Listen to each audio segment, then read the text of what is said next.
L'ancien port, aujourd'hui parc de stationnement. Pour comprendre l'histoire du canal de Lunel, il faut remonter loin, très loin, au XIIIe siècle exactement. À cette époque, le roi Saint-Louis fonde la ville d'Aigues-Mortes, pensée comme point de départ des croisades. Cette cité a le monopole du commerce du sel à partir des salines royales. À l'intérieur des terres, la ville de Lunel est une place économique entre Cévennes et Méditerranée, mais souffre de mauvaises liaisons terrestres avec les Salins. Alors, pour faciliter les échanges commerciaux entre ces cités, vers l'intérieur des terres, les élus de Lunel sollicitent du pouvoir royal la réalisation d'un canal. C'est dans ce contexte que va naître le canal de Lunel. Dès le XIIIe siècle, une première roubine est creusée depuis les temps de Moggio et les Salines. Son objectif, transporter plus rapidement le sel vers les lieux de consommation. Mais Lunel rêve plus grand. La ville bien placée, géographiquement, souhaite devenir un pôle d'échange à part entière. Pour défendre ses intérêts, elle fait alors appel à Guillaume de Nogaret, seigneur de Marsillargues, mais juriste auprès du roi. Guillaume de Nogaret va soutenir les consuls de Lunel face à Aigues-Mortes. Et grâce à son entre-gens, le roi autorise le développement du canal. Mais entre les ambitions locales et obstacles techniques, les travaux s'étalent du XVe au XVIIIe siècle.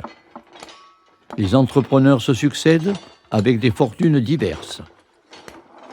En 1727, les travaux reprennent. Et un an plus tard, en 1728, le canal atteint enfin Lunel.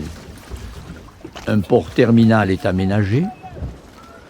Le rêve devient réalité. L'économie est florissante. Durant 2 siècles, le canal devient un axe vital du commerce régional.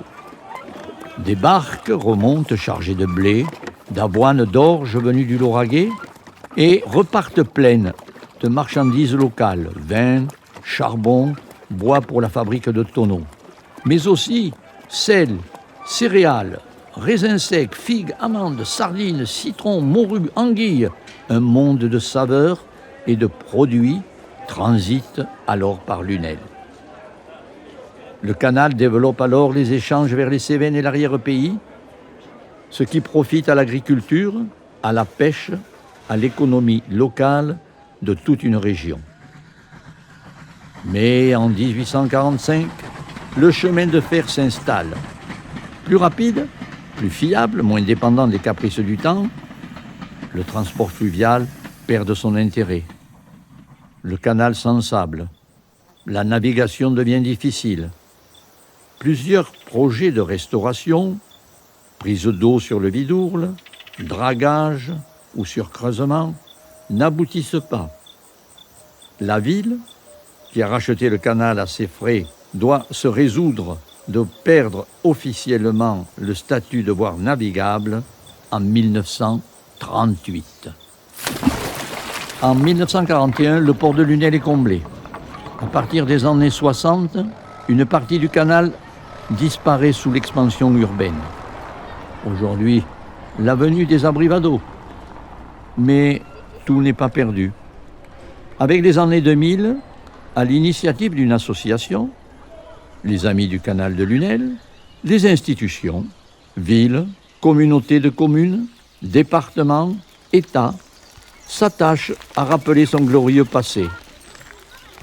Restauration et aménagement des berges en promenade, voies cyclables, boucles sportives, plantations d'arbres et sentiers botaniques permettent de rejoindre à nouveau les origines du canal, la mer Méditerranée.